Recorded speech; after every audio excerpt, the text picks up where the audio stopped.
Seperti pujian yang baru saja kami naikkan Tuhan, kami sungguh percaya beserta dengan Tuhan kami tidak akan goyah. Tuhan, Kau berkatilah setiap kami. Di dalam waktu ini kami boleh kembali mendengarkan firman Tuhan. Biarlah firman Tuhan itu yang boleh memimpin setiap kehidupan kami. Kiranya firman Tuhan juga yang boleh setiap kali menopang kehidupan kami. Biarlah hidup kami senantiasa memuliakan nama Tuhan. Terima kasih Tuhan, pakai hamba-Mu dengan segala keterbatasannya menyampaikan apa yang menjadi maksud dan tujuan Tuhan. Terima kasih ya Bapa, dalam nama Tuhan Yesus kami sudah berdoa dan mengucap syukur. Amin. Ya, shalom, selamat malam Bapak Ibu Saudara sekalian. Kita sungguh bersuka cita, kita diberikan kesempatan sekali lagi. Kita boleh datang di dalam rumah Tuhan, kita memuji, memuliakan nama Tuhan. Dan juga saat ini kita mau mendengarkan firman Tuhan. Sebelumnya saya perkenalkan diri, saya adalah Junia Purnomo, saya melayani di GKY Gading Serpong. Terima kasih untuk segenap hamba Tuhan, majelis dan pengurus yang boleh mengundang saya. Hari ini saya diberikan tema yaitu Learning to Walk with God.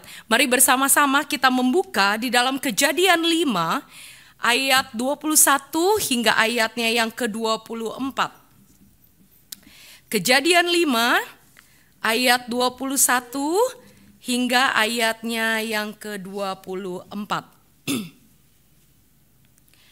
Apabila kita sudah menemukannya, mari kita membacanya secara bergantian. Saya baca ayat 21, Bapak Ibu ayat 22, demikian seterusnya hingga ayat 24.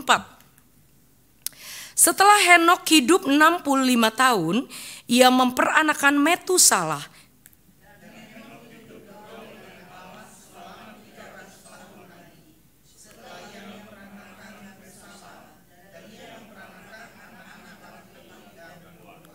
Jadi Henok mencapai umur 365 tahun.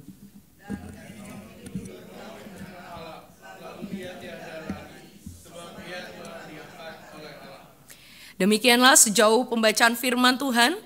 Saudara, di tahun 40-an ada 2 orang penginjil yang dipakai Tuhan secara luar biasa. Saudara, mereka adalah Billy Graham dan Charles Templeton. Saudara, saya percaya kita tidak asing dengan yang namanya Billy Graham. Tetapi mungkin di antara kita tidak familiar dengan siapakah Charles Templeton ini. Saudara, mereka berdua adalah pelayan Tuhan, penginjil yang luar biasa pada zamannya mereka begitu terkenal dan membawa jiwa kepada Tuhan. Namun sayang sekali saudara, Charles Templeton ini di dalam dia mengikut Tuhan ada satu masa di mana akhirnya ia justru menyangkal Tuhan dan dia meninggalkan Tuhan. Saudara, bahkan dia membuat sebuah buku yang judulnya Farewell to God. Dia menjadi seorang yang sangat skeptis, dia meragukan bahwa Allah itu ada, dan dia berpikir bahwa seluruh isi Alkitab itu hanyalah dongeng belaka. Saudara, di dalam bagian ini tidak ada tendensi bagi saya untuk menghakimi, karena bukan hak saya untuk menilai atau menghakimi seseorang. Tapi dari kisah ini kita bisa belajar bahwa seorang hamba Tuhan pun, saudara, itu bisa jatuh di dalam kondisi yang demikian. Sehebat apapun kita orang percaya, kita bisa meragukan Allah, bahkan meninggalkan Allah ketika kita tidak berjalan bersama Allah. Saudaraku yang terkasih dalam Tuhan, karena itu hari ini kita akan sama-sama belajar dari seorang tokoh Alkitab yang bernama Henok. Saudara, Henok ini dikenal sebagai seorang yang berjalan bersama Tuhan. Saudara, siapakah Henok itu? Saudara, tadi kita sudah sempat membaca di dalam Kejadian 5, kita mendapati bahwa Henok merupakan keturunan ketujuh dari Adam, saudara. Dia adalah anak daripada Yared, bapak dari Metusalah. Saudaraku yang terkasih dalam Tuhan, Henok itu memiliki arti yaitu dedicated, yaitu berdedikasi. Saudara, tentunya apa yang dinyatakan lewat namanya ini ternyata ditunjukkan juga oleh Alkitab bahwa dia adalah orang yang mendedikasikan hidupnya untuk mencari Tuhan. Karena itu kalau kita memperhatikan di ayat 21 sampai 24 dikatakan Henok bergaul dengan Allah selama 365 tahun sampai ia diangkat oleh Tuhan. Saudara, kalau kita saat ini kurang lebih manusia gitu ya, hidup paling lama kurang lebih 80-90 tahun. Bayangkan saudara, Henok 365 tahun dikatakan dia bergaul dengan Allah.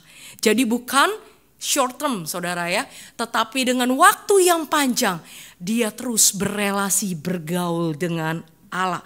Menarik sekali saudara, karena itu kalau kita melihat di dalam Alkitab hanya ada 2 orang yang diangkat oleh Allah dan tidak mengalami kematian. Siapakah dia saudara? Adalah Elia dan yang kedua adalah Henok. Saudaraku yang terkasih dalam Tuhan, kita kalau membandingkan dengan Ibrani 11 ayat 5, maka dikatakan demikian. Henok diangkat oleh Tuhan itu dikarenakan hidupnya diperkenan oleh Allah. Dikatakan sebab sebelum ia terangkat, ia memperoleh kesaksian bahwa ia berkenan kepada Allah. Saudara, Henok bisa diangkat oleh Tuhan, tidak mengalami kematian dikatakan karena ia berkenan kepada Allah. Hal ini menunjukkan bahwa Henok memiliki kualitas hidup yang sesuai, yang klop dengan kehendak Allah. Sehingga Allah berkenan kepadanya, Allah mengangkat dia. Saudaraku yang terkasih dalam Tuhan, kenapa gitu ya? Kuncinya apa? Sampai Henok ini dikatakan dia itu berkenan di hati Allah. Saudara perhatikan Ibrani 11 ayat yang kelima. Di dalam bagian itu dikatakan karena iman Henok terangkat. Karena iman Henok terangkat. Saudara, kuncinya adalah iman yang dimiliki oleh Henok. Pertanyaan kita kemudian adalah iman seperti apa yang dimiliki oleh Henok? Perhatikan Ibrani 11 ayat 6a. Tetapi tanpa iman tidak mungkin orang berkenan kepada Allah. Sebab barang siapa berpaling kepada Allah, perhatikan, ia harus percaya bahwa Allah ada. Saudara, Henok memiliki iman yang mampu membawa Henok pada sebuah pengakuan dan kesadaran bahwa Allah berdaulat penuh atas hidupnya. Iman Henok membawa dia pada sebuah pengakuan bahwa ada Allah yang berdaulat atas hidupnya. Karena itu Henok percaya bahwa dia tidak akan mungkin hidup tanpa Allah. Saudaraku yang terkasih dalam Tuhan, tentunya pengakuan dan kesadaran ini bukanlah kesadaran belaka atau hanya diucapkan saja. Tetapi kesadaran ini sungguh-sungguh dilakukan oleh Henok, dihidupi olehnya dengan dia berelasi dengan Tuhan. Dia sungguh-sungguh mengalami dan menghidupi keberadaan Allah di dalam hidupnya. Dan dia mencari Allah setiap hari lewat komunikasi yang aktif. Sehingga tidak mengherankan saudara apabila di dalam Kejadian 5 ayat 22 dan 24 yang tadi kita baca dikatakan Henok hidup bergaul dengan Allah. Saudara, kalau kita lihat bahasa aslinya maka hidup bergaul dengan Allah itu lebih tepat diterjemahkan sebagai hidup berjalan bersama Allah. Saudaraku yang terkasih di dalam Tuhan, hidup yang berjalan bersama Allah apa yang sesungguhnya dilakukan atau dijalani oleh Henok? Yang pertama, hidup berjalan bersama Allah berarti hidupnya tertuju kepada Allah. Hidup berjalan bersama Allah yang pertama berarti hidup yang tertuju kepada Allah. Saudara, seorang Puritan bernama Pastor Cotton Mather, saudara, berkata demikian, "Let every Christian walk with God when he works at his calling and act in his occupation with an eye to God, act under the eye of God." Artinya, saudara, biarlah setiap orang Kristen berjalan bersama Tuhan dengan menjalani panggilannya dan setiap tindakannya dengan mata tertuju kepada Allah dan bertindak seperti Allah sedang melihat. Intinya, saudara, bagaimana hidup kita menyadari ada Allah yang selalu melihat kita. Sehingga apapun yang kita lakukan, kita punya kesadaran bahwa Allah bersama-sama dengan kita. Sehingga tidak mungkin orang menyadari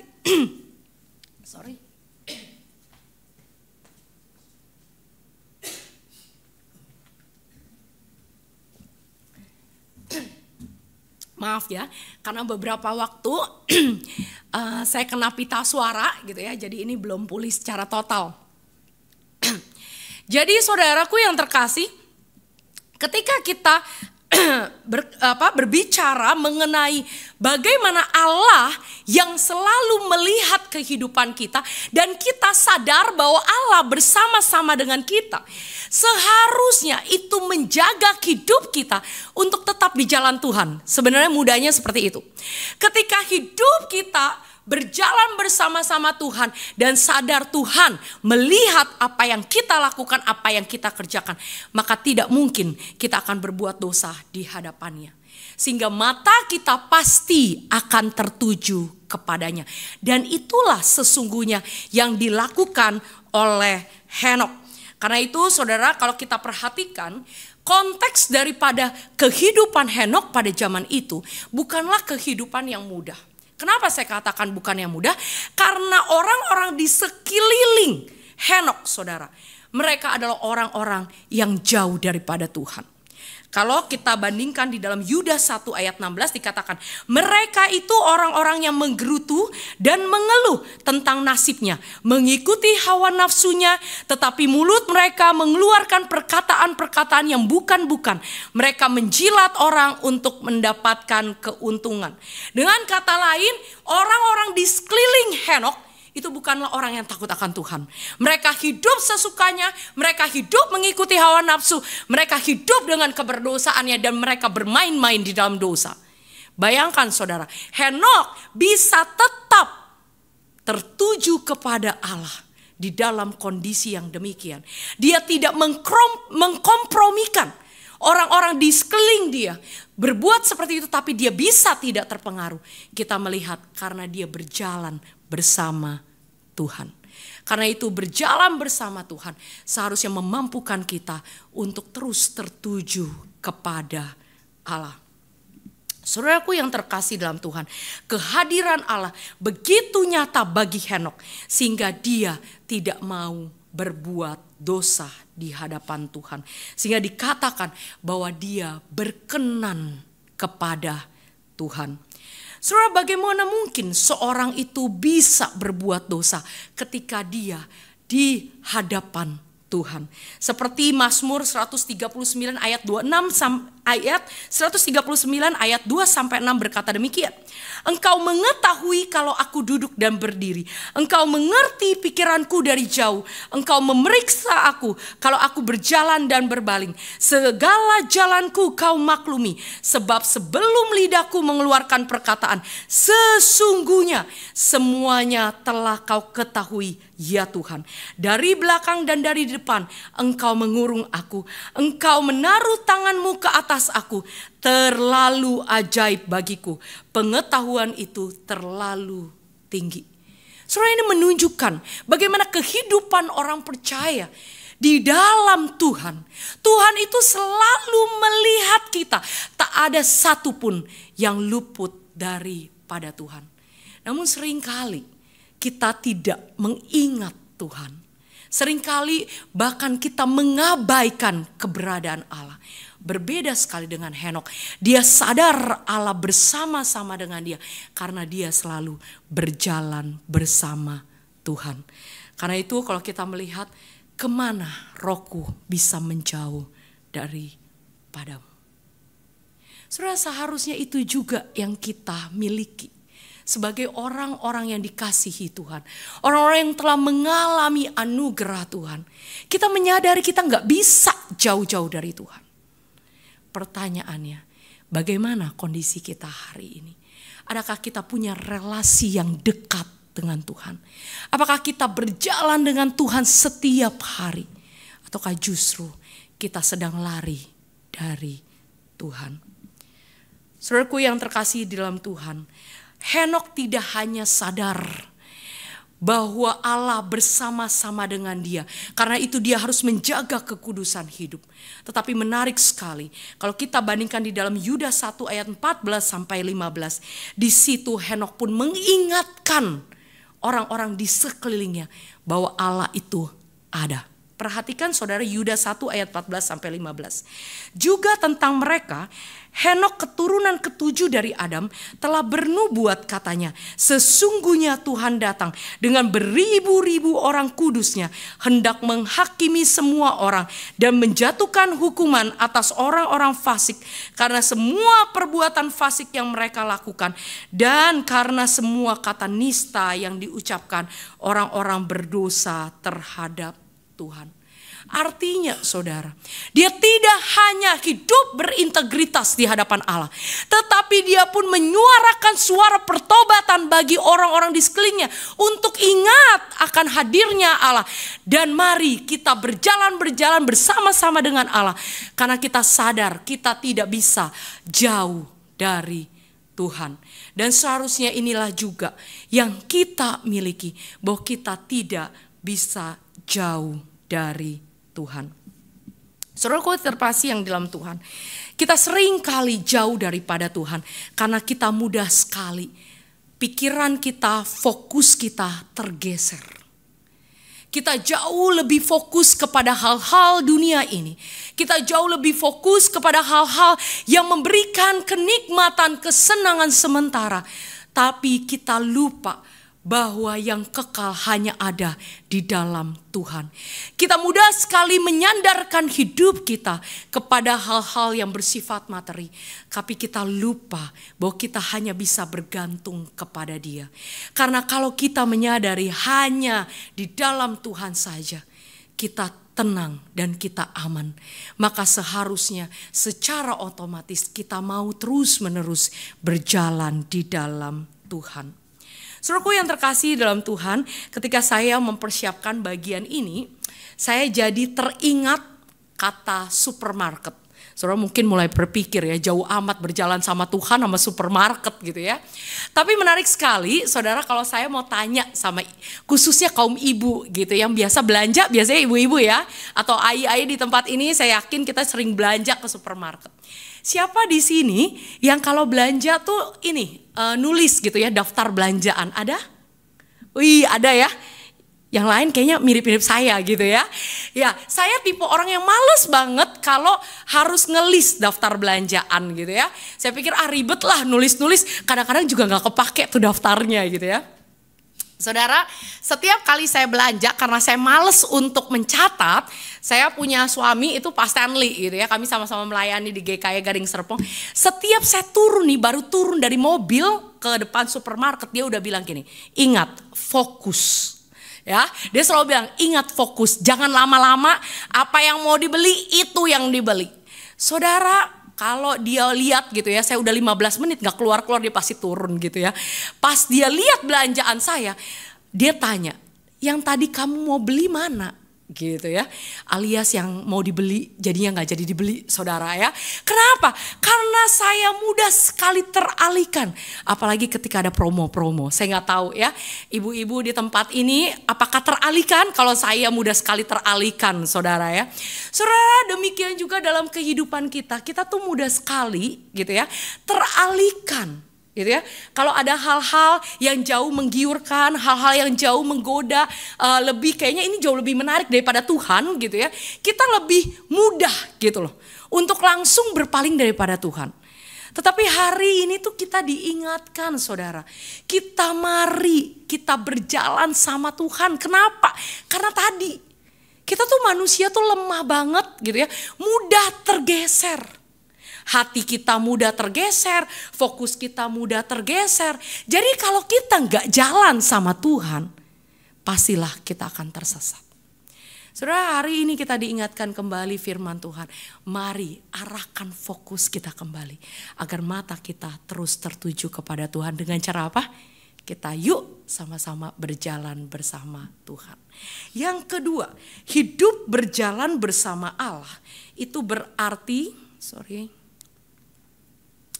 hidup berjalan bersama Allah berarti bersedia mengikut kehendak Tuhan dan masuk dalam rencananya.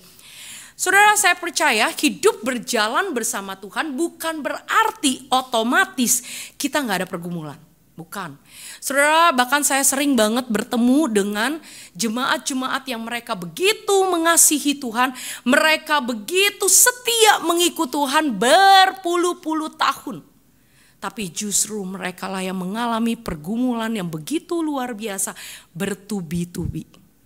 Tetapi saya mau katakan, kalau mereka masih bisa setia, itu karena mereka mau berjalan bersama Tuhan.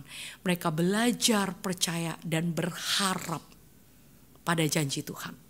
Saudara perhatikan, Ibrani 11 ayat 6b, kita teruskan ya. Dikatakan gini, tetapi tanpa iman tidak mungkin orang berkenan kepada Allah. Sebab barang siapa berpaling kepada Allah, ia harus percaya bahwa Allah ada. Itu yang tadi ya, poin 1. Dan Allah memberi upah kepada orang yang sungguh-sungguh mencari Dia. Saudara, pengharapan Henokh itu tidak diletakkan kepada masa saat itu. Pengharapan Henokh tidak diletakkan pada hal materi yang bersifat sementara. Tetapi pengharapan Henokh justru diletakkan kepada hal yang bersifat kekal. Dia percaya pada janji Tuhan. Saudara, saya percaya sekali bahwa pada saat itu Henokh belum tahu bahwa dia nantinya akan diangkat oleh Tuhan dan tidak mengalami kematian. Kenapa dia masih bisa berjalan bersama Tuhan di tengah sekelilingnya, saudara? Itu mereka tidak hidup di dalam Tuhan. Kenapa dia masih bisa menjaga integritasnya? Itu karena dia punya pengharapan ke depan. Dia percaya akan janji Tuhan. Sehingga dia mau apa, saudara? Dia mau taat dan masuk dalam rencana Tuhan. Sekalipun dia belum tahu hasilnya seperti apa. Saudara, saya tidak tahu apa yang menjadi pergumulan saudara saat ini. Adakah mungkin di antara kita merasa, kenapa ya saya sudah mengikut Tuhan bertahun-tahun. Tapi pergumulan saya seakan-akan Tuhan tidak menjawab. Adakah di antara kita juga saat ini mulai ragu? Karena kita belum melihat hasil daripada atau jawaban daripada doa kita. Saudara, kita sebagai manusia muda sekali fokus pada hasil. Tetapi yang Tuhan mau itu bukan hasil, saudara. Karena Tuhan bisa memberikan hasil itu sesungguhnya. Yang Tuhan jauh lebih lihat adalah prosesnya. Apakah ketika kita di tengah segala pergumulan kita, masihkah kita mau taat dan setia dan percaya bahwa ada rancangan Tuhan yang terbaik di balik itu semua. Saudara, seringkali yang terjadi di tengah-tengah pergumulan, kita pergi meninggalkan Tuhan. Kita tidak mau lagi berjalan bersama Tuhan. Kenapa, saudara? Karena kita mulai curiga. Curiga apa, saudara? Curiga Tuhan tidak akan pernah menjawab doa saya. Saudara, kalau engkau menginginkan jawaban sesuai dengan kehendakmu, saudara, maka bisa jadi dan pasti jadi bahwa itu tidak sesuai dengan kehendak Tuhan sehingga doamu tidak dijawab. Tetapi ketika engkau dan saya berdoa di tengah pergumulan kita, apapun yang terjadi, saya mau belajar. Apapun jawaban doanya, itu adalah yang terbaik. Dan saya yakin ada rancangan Tuhan yang terbaik di balik itu. maka saya percaya kita akan bisa sama seperti Henokh. Kita punya iman yang bisa melihat jauh ke depan sebelum kita melihat hasil saat ini. Saudaraku yang terkasih di dalam Tuhan, Henokh memiliki iman yang percaya kepada janji-janji Tuhan. Sekalipun dia belum melihat hasilnya, tapi dia percaya pada karakter Allah yang baik. Karakter Allah yang selalu menepati janjinya dan tak pernah ingkar. Pertanyaannya, adakah saya dan saudara percaya pada karakter Allah itu? Ataukah kita mempercayai Allah yang kita buat menurut pandangan kita sendiri? Saudara, ada banyak orang percaya melihat Allah itu layaknya jin, saudara. Betul? Ketika kita butuh, kita keluarkan. Dan dia wajib menjawab keinginan kita. Kalau dia tidak menjawab keinginan kita, kita buang. Saudara, Allah tidaklah demikian dan tidak pantas kita perlakukan demikian. Dialah Allah yang berdaulat atas hidup kita. Dialah pencipta saya dan saudara. Dia tahu yang terbaik buat saya dan saudara. Karena dari awal dia yang menciptakan dia tahu untuk apa tujuan kita diciptakan di dalam dunia ini. Sehingga hidup kita seharusnya mengikuti jalannya.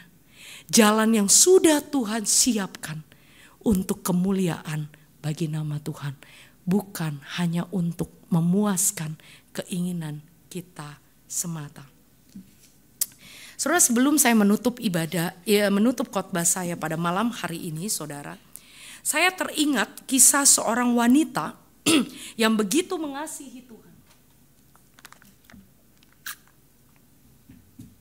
Saudara, wanita ini begitu mencintai Tuhan sampai dia merasa bahwa dia harus pergi ke Afrika, saudara, untuk melayani Tuhan. Singkat cerita, saudara, dia terus-menerus menabung gitu ya, untuk dia akan berangkat pelayanan misi ke Afrika.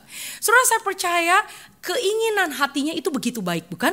Dia mau melayani Tuhan ke Afrika. Ada banyak orang yang tidak mau melayani, tetapi dia mau melayani. Lalu dia menabung, dia mempersiapkan diri, saudara. Tapi pada zaman dulu, karena ini berabad yang lalu, saudara, pada zaman itu begitu sulitnya untuk pergi ke Afrika. Dan kalau dia mau ke Afrika butuh dana yang begitu besar, saudara. Hingga akhirnya dia berdoa bertahun-tahun. Dan seakan-akan Tuhan tidak menjawab doa dia. Dan dia menjadi kecewa, saudara. Dan akhirnya dia menjadi marah karena dia merasa bahwa dia punya hati untuk Tuhan. Tetapi Tuhan tidak peduli dengan dia. Hingga suatu ketika, saudara, dia melihat seorang tua yang sedang berdoa, saudara. Di dalam doanya itu orang tua itu berkata, di dalam doa akhirnya gitu ya, intinya jadilah kehendakmu, bukan kehendakku. Saudaraku yang terkasih dalam Tuhan, ketika ia pulang kemudian dia kembali membaca firman Tuhan. Dan akhirnya dia membaca Yeremia 18 ayat 3 sampai 4. Lalu pergilah aku ke rumah tukang periuk. Dan kebetulan ia sedang bekerja dengan pelarikan. Apabila bencana yang sedang dibuatnya dari tanah liat di tangannya itu rusak, maka kata firman Tuhan, tukang periuk itu mengerjakannya kembali menjadi bejana lain menurut apa yang baik dari pemandangannya. Saudara, ketika dia baca Yeremia 18 ayat 3 sampai 4, dia menyadari bahwa selama ini doanya telah salah.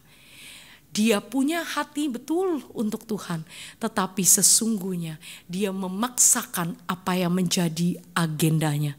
Sehingga di dalam bagian ini dia sadar bukan tentang dirinya, bukan apa yang menjadi kehendaknya, tetapi apa yang menjadi kehendak Tuhan.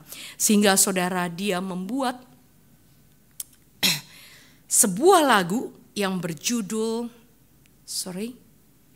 Have thine own way, Lord. Silakan, boleh diputar. Dia adalah Adelaide Pollard. Bisa? Jadilah Tuhan kehendak-Mu.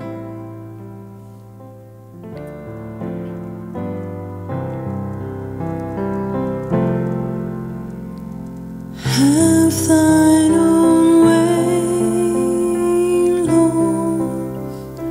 Have thine own way. Jadilah Tuhan kehendak-Mu. Thou art the potter, I am the clay. Tuhanlah pemilik dari bejana itu, dan kitalah tanah liatnya. Bersediakah kita dibentuk oleh Tuhan, bukan sesuai apa yang kita inginkan, tetapi apa yang Tuhan mau. Kita mau belajar menjadi bejana yang dibentuk oleh Tuhan dan dipakai untuk kemuliaan bagi nama Tuhan. Boleh dimatikan? Saudaraku yang terkasih, seringkali ketika kita berjalan bersama Tuhan, kita lupa bahwa kita ini hanyalah ciptaan. Seringkali kita berjalan sesuka hati kita, semau kita. Kita lupa bahwa kita ada pencipta. Tuhan menciptakan kita untuk sebuah tujuannya. Dan seharusnya kita mau belajar masuk dalam rancangannya. Saudara, Tuhan Yesus adalah teladan sempurna bagi setiap kita. Sebelum dia naik ke atas kayu salib, dia berdoa di Taman Getsemani. Jikalau bisa cawan ini lalu daripadaku. Tetapi bukan kehendak-Mu, bukan kehendak-Ku, melainkan kehendak-Mu yang jadi. Saudara, apabila Tuhan Yesus saja, dia mau belajar tunduk kepada kehendak Bapa. Dia percaya akan rancangan Bapa yang begitu baik adanya. Masakan hari ini kita justru menolak dia. Kita tidak mau masuk dalam rancangannya. Saudara, apakah kita jauh lebih pintar? Apakah kita jauh lebih hebat daripada Tuhan Yesus? Saya percaya tidak. Karena kita semua adalah orang-orang yang terbatas. Hari ini kita sehat, belum tentu besok 3 hari kemudian. Hari ini pekerjaan kita, usaha kita sukses, belum tentu ke depan demikian. Hari ini kita punya gelar S2, S3, tidak tahu ke depan seperti apa. Saudara, jikalau kita bersandar, berjalan sesuai dengan pikiran kita, sesuai dengan kepandaian kita, maka apa yang kita kerjakan itu akan menjadi sia-sia. Karena kita hanya mengandalkan diri kita yang begitu lemah dan terbatas. Tetapi ketika kita mau berjalan bersama dengan Tuhan, apapun badai pergumulan hidup kita ke depan nanti, kita tidak akan pernah goyah. Karena ada tangan Tuhan yang selalu memegang saya dan engkau.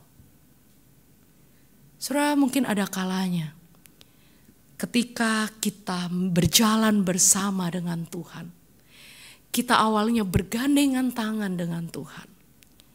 Tapi ada kalanya kita justru yang melepaskan diri daripada Allah, bukan? Tetapi ingat saudara, Allah tidak pernah melepaskan genggamannya. Jikalau hari ini engkau gagal, ketika hari ini engkau jauh daripada Tuhan, kembalilah kepada Tuhan, datanglah kepada Dia. Dia selalu menerimamu dengan tangan yang terbuka. Dan Dia katakan, mari kembali kita berjalan bersama-sama. Tidak perlu takut karena ada aku bersamamu. Mari kita berdoa. Bapa dalam surga, kami sekali lagi datang di hadapan-Mu Tuhan. Kami sungguh bersyukur memiliki Allah yang begitu mengasihi kami. Berulang kali kami justru menyimpang daripada jalan-Mu, tapi tak pernah sedetik pun Tuhan tinggalkan kami. Biarlah kembali firman Tuhan hari ini mengingatkan kami bahwa kami tidak bisa hidup tanpa Tuhan. Biarlah kami senantiasa berjalan bersama Tuhan, berelasi setiap hari.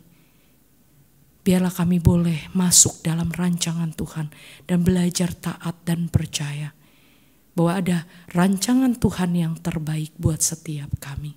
Terima kasih ya Bapa. Dalam nama Tuhan Yesus kami sudah berdoa dan mengucap syukur. Amin.